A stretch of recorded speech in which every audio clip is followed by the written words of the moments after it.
அண்மை செய்தி 12ஆம் வகுப்பு தேர்வு முடியும் வரை மின் நிலையங்களில் மாதாந்திர பராமரிக்கான மின் நிறுத்தம் மேற்கொள்ளக்கூடாது என்று தற்போது அறிவிப்பு வெளியாகியுள்ளது. வணக்கம். கோடைக்கால மின் தேவையை முழுமையாக எந்தவித பற்றாக்குறையும் இல்லாமல் பூர்த்தி செய்யப்படும் என மின்சார வாரியம் தரப்பில் தகவல் என்பது வெளியாகியிருக்கிறது.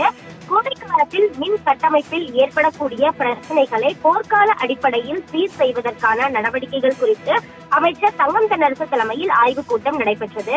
இந்த ஆய்வுக் கூட்டத்தில் மின் பராமரிப்பு பணிகளுக்காக 2,32,896 மின் கம்பங்கள், அதே போன்று 17,918 மின் மாற்றிகள் மற்றும் 12,500 கிலோமீட்டர் மின் கம்பிகள் உள்ளிட்ட முக்கிய தளவாட பொருட்கள் தயார் நிலையில் உள்ளதாக தெரிவிக்கப்பட்டது. மேலும் தமிழ்நாட்டில் 12ஆம் 10ஆம் வகுப்பு பொதுத் தேர்வுகள் தொடங்கி இருக்கக்கூடிய நிலையில் தேர்வு காலம் முடியும் வரை தமிழ்நாடு முழுவதும் உள்ள துணை மின் நிலையங்களில் மாதாந்திர பராமரிப்பு பணிக்காக மின் நிறுத்தம் ஏதும் மேற்கொள்ள வேண்டாம் என அனைத்து தலைமை பொறியாளர்களுக்கும் வலியுறுத்தப்பட்டிருக்கிறது.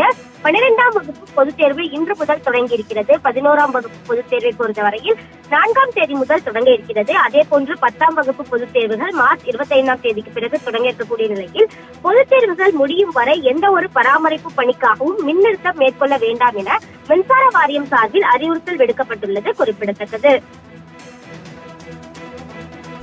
விவரங்களுக்கு நன்றி நந்தினி.